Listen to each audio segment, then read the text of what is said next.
So guys, जैसा कि हमने पिछले एपिसोड में देखा, चेन तियान दी पवेलियन में गया था जहां वो अपने कलेक्ट किए हुए बिस्ट कोर्स को एलिक्सियर और स्किल्स में एक्सचेंज करता है और 13 सोर्ड्स स्किल्स की बुक्स ले लेता है। फिर वो टोंग टियान पीक पर प्रैक्टिस करने चला गया था और अपनी स्किल्स को सीखने की कोशिश कर रहा था। वहाँ उसने 5 दिन तक प्रैक्टिस की थी और फिर भी वो 13 सोर्ड स्टाइल टेक्निक की बस फर्स्ट स्टाइल को ही सीख सका था और साथ में वो फेंटम आर्मर की भी फर्स्ट लेवल को कल्टिवेट कर लेता है। जिसके बाद वो टोंग टियान पीक से बाहर आता है तो उसे वहाँ एवियन और टाई किक्सियोंग दिखते हैं जो हान फेंग नाम के एक आउटर डिसिपल से लड़ रहे थे। इसीलिए चेन तियान अपने फ्रेंड को बचाता है और हान फेंग को चैलेंज कर देता है। फिर अब हम हान फेंग और चेन तियान को लाइफ एंड डेज स्टेज पर देखते हैं। हान फेंग चेन तियान से कहता है कि तुम्हारी किस्मत आज तुम्हारा साथ नहीं देगी और तुम्हें मेरे हाथों से मरोगे। उन दोनों को देखकर सभी डिसिपल जो उन्हें देख रहे थे वो कहते हैं कि हान फेंग ने समुराई के 9th लेवल में ब्रेक थ्रू कर लिया है और बहुत जल्दी वो एक इनर डिसिबल बनने वाला है। और दूसरी तरफ चेन तियान 1 महीने से लापता था और अब उसने वापस आकर हान फेंग को चैलेंज करने की हिम्मत की है। तभी एवियन चेन तियान को चीयर करती है जिसे देखकर हान फेंग अपने स्पीयर को चेन तियान की और करके उससे कहता है कि मैं तुम्हें लास्ट चांस दे रहा हूँ, अभी भी तुम पीछे हटकर अपनी जान बचा सकते हो, बस मुझसे माफी मांग लो। लेकिन अब चेन तियान उससे कहता है कि अपनी मौत के लिए तैयार हो जाओ। इसीलिए अब चेन तियान की बात सुनकर हान फेंग उसके ऊपर अटैक कर देता है। वो चेन तियान के ऊपर अपना स्पीयर फेंकता है लेकिन चेन तियान अपनी वन शॉट का टेक्निक से अटैक करता है और उसके अटैक को रोक देता है। चेन तियान अपने शॉर्ट स्लेज से हान फेंग के ऊपर अटैक करके उसे पीछे धक्का दे देता है। चेन तियान को ऐसा करते देखकर फाइट देखने वाले सभी डिसिपल्स हैरान हो जाते हैं और सोचने लग जाते हैं कि चेन तियान इतना पावरफुल कैसे हो गया। हान फेंग चेन तियान से कहता है कि तुम एक अच्छे मार्शल आर्टिस्ट हो लेकिन आज तुम मेरे हाथों मारे जाओगे। यह कहकर हान फेंग अपना फॉर्मेशन ऑन कर लेता है और चेन तियान के ऊपर अपने जायंट स्पीयर से अटैक कर देता है। लेकिन अब चेन तियान उस स्पीयर से बचने के लिए कुछ नहीं करता और आंखें बंद करके खड़ा हो जाता है। पर जैसे ही वो स्पीयर चेन तियान को हिट करता है चेन तियान का फेंटम आर्मर विजिबल हो जाता है और जायंट स्पीयर को रोक देता है। हान फेंग को समझ नहीं आता कि उसके जायंट स्पीयर से चेन तियान को कुछ क्यों नहीं हुआ। चेन तियान हान फेंग से कहता है कि क्या तुम इतना ही कर सकते हो। हान फेंग समझ जाता है कि चेन तियान के पास डिफेंसिव स्किल है जिससे वो उसके अटैक से बचा है। हान फेंग अपने जायंट स्पीयर को और ज्यादा एनर्जी देता है लेकिन उससे भी चेन तियान का आर्मर नहीं टूट सकता था। चेन तियान हान फेंग से कहता है कि जिस वक्त मैंने लाइफ ऑफ डेथ के स्टेज पर कदम रखा था तुम तभी मर चुके थे। यह कहकर वो हान फेंग के जायंट स्पीयर को खत्म कर देता है और अपने माउंटेन्स एंड रिवर्स को मूव करने वाले सोर्स अटैक से हान फेंग के ऊपर अटैक करता है जिससे हान फेंग नहीं बच पाता और मारा जाता है। हान फेंग को चेन तियान के हाथों मरता देखकर सभी डिसिपल्स कहते हैं कि जो इंसान कुछ दिनों पहले तक एक लूजर था अब वो मॉन्स्टर बन गया है। चेन तियान हान फेंग को मारकर अपने साथियों के साथ वहाँ से निकल जाता है। टाई किक्सियोंग और एवियन हान फेंग के मरने से बहुत ज्यादा खुश थे। एवियन चेन तियान से कहती है कि तुम प्रैक्टिस करके वापस आ गए और हम फिर से मिल गए। लेकिन ये बात सुनकर चेन तियान एवियन से कहता है कि मुझे अपने कुछ अधूरे काम पूरे करने के लिए स्टार टाउन में अपने घर जाना होगा। घर के सभी काम पूरे करके मैं वापस यहाँ जाऊंगा। तभी अब टाई किक्सियोंग कहता है कि यू जांग हाओ तुम्हें इतनी आसानी से नहीं छोड़ेगा। वो तियान जोंग सेक्ट के अंदर तुम्हारे ऊपर अटैक करने की हिम्मत नहीं कर सकता लेकिन यहाँ से बाहर जाने के बाद मुझे डर है कि वो तुम्हारे ऊपर अटैक करेगा, इसीलिए तुम संभल कर जाना। एवियन चेन तियान से कहती है कि तुम अपने घर से वापस कब आओगे। तो अब चेन तियान उससे कहता है कि मुझे कम से कम 2 महीने भी लग सकते हैं और ज्यादा से ज्यादा 4 महीने भी। चेन तियान की बात सुनकर एवियन उदास होकर कहती है कि यह तो बहुत ज्यादा वक्त है, तुम अपना ध्यान रखना। उनकी बात सुनकर चेन तियान उनसे कहता है कि मुझे अपना ध्यान रखना आता है। ये कहकर वहाँ से चला जाता है। तभी टाई किक्सियोंग एवियन से पूछता है कि क्या तुम चेन तियान को पसंद करने लगी हो, तुम्हें देखकर ऐसा लग रहा है कि तुम उसके साथ जाना चाहती हो। टाई किक्सियोंग की बात सुनकर वो चिढ़ जाती है और उसके ऊपर चिल्लाने लगती है। अगले सीन में हम यू जांग हाओ को देखते हैं जो अपने भाई यू जानकी की डेड बॉडी देखकर दुखी होता है और उसे बहुत ज्यादा गुस्सा भी आता है। वो जानना चाहता था कि उसके भाई को किसने मारा लेकिन वो डिसेबल जो यू जानकी की बॉडी को वहाँ लेकर आए थे वो यू जांग हाओ से कहते हैं कि कुछ दिन पहले हम सेक्ट से बाहर फॉरेस्ट में गए थे जहाँ हमें डेड बॉडी मिली और इस बॉडी के पास एक डिमन वुल्फ की डेड बॉडी भी मिली थी जिसका बिस्टेक और किसी ने निकाल लिया था। इन दोनों को किसी ने शॉट से मारा था। यह सुनकर यू जांग हाओ को बहुत गुस्सा आता है और एक डिसेबल का गला पकड़कर उसे हवा में उठाकर उसे पूछता है कि इसे किसने मारा। तो अब वो डिसेबल यू जांग हाओ से कहता है कि मुझे इस बारे में कुछ भी नहीं पता,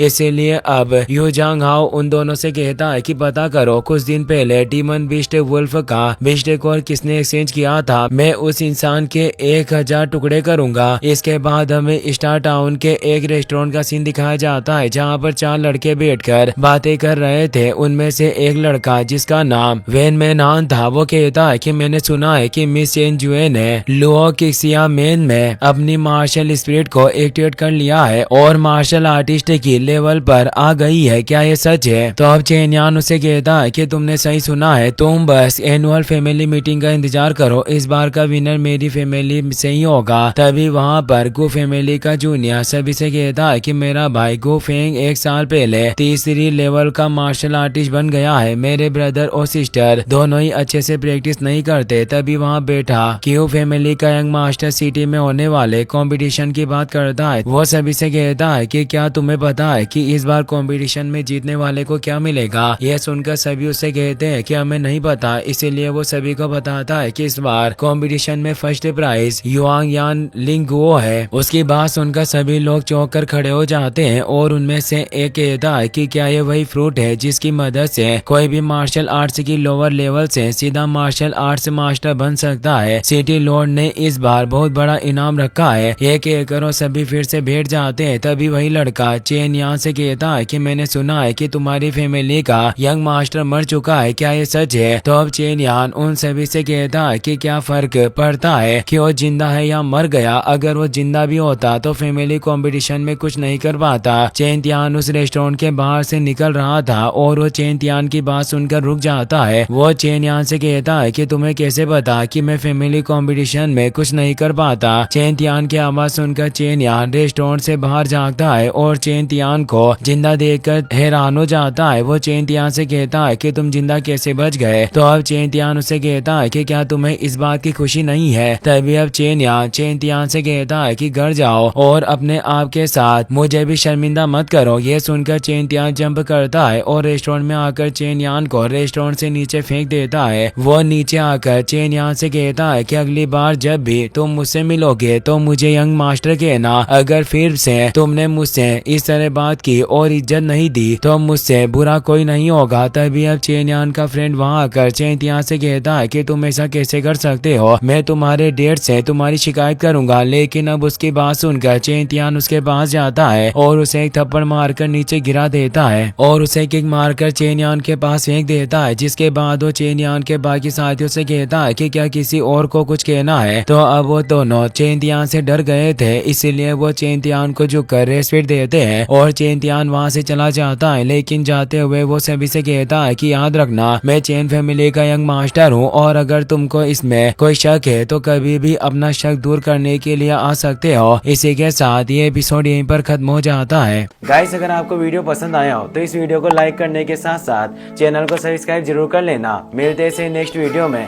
थैंक्स फॉर वॉचिंग।